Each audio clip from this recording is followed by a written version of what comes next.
They laughed when she walked in. The gallery was buzzing with critics, collectors, and socialites sipping wine with pinkies upturned. Abstracts dripped from pristine, white walls. Sculptures jutted like frozen motion. The crowd was elite, fashionable, and guarded. Then she entered, clutching a tattered cloth bag, in second-hand clothes, hair unstyled, eyes darting like she didn't belong. To many there, she didn't. Someone whispered, "She must be the janitor."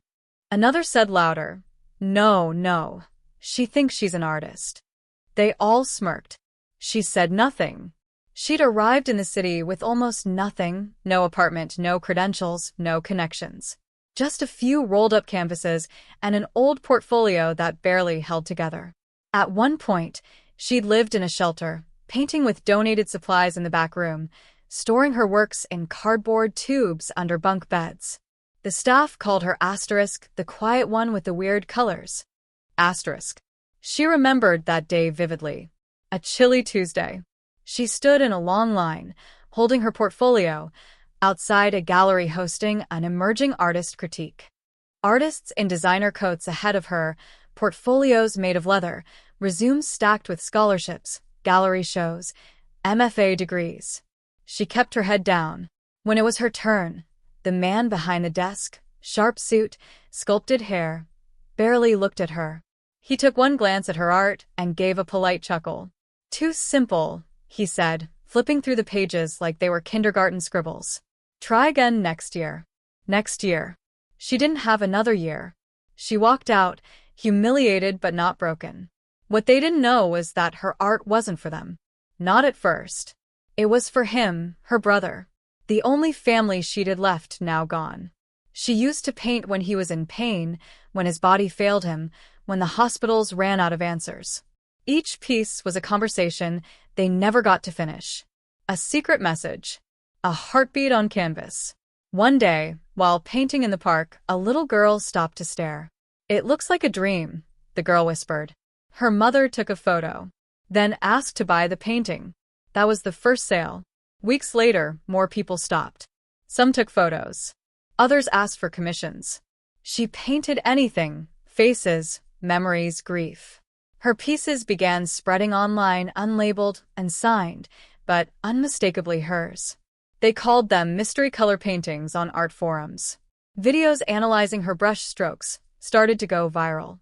TikTok creators debated the identity of the artist behind the emotion-soaked visuals. Comments poured in. Asterisk, "This one made me cry, and I don't even know why."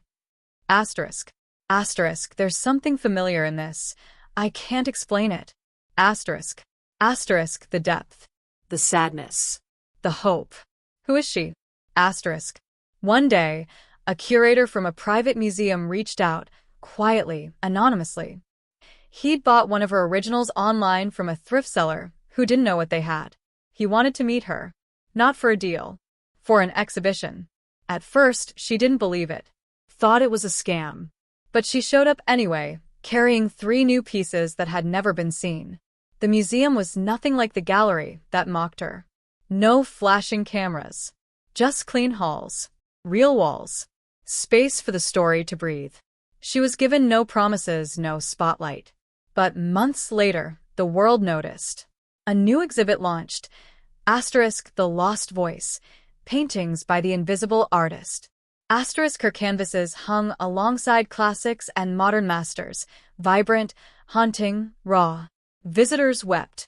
Critics wrote page after page, praising her use of space, her uncanny ability to capture unspoken emotions. Too simple, they once said. Now they called it revolutionary restraint. One critic compared her work to that of a long-lost European prodigy. Another dubbed her Asterisk, "the silent soul of modern expressionism." Asterisk, the museum didn't even use her real name at first, just her initials. The mystery deepened the intrigue. But with attention came questions. Who was she? Why had no one heard of her before?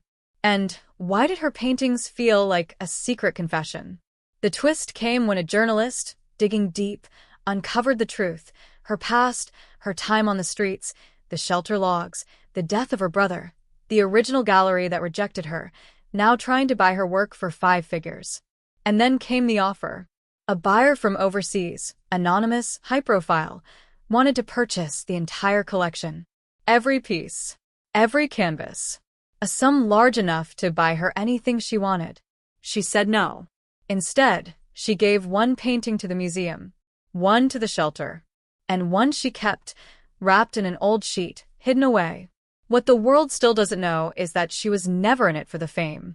Every painting she's created was part of something larger. A map, a confession, a legacy. Hidden in plain sight, colors placed with meaning only those closest to her could understand. And rumor has it, there are still paintings out there. And signed. Unnoticed. Hanging in cafes, in thrift stores, on the walls of quiet places no one thinks to look.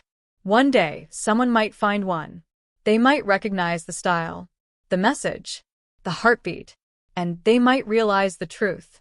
Sometimes, the greatest art isn't made to impress the world, it's made to survive it. And sometimes the people you call too simple are just the ones who've lived too deeply to show everything at once.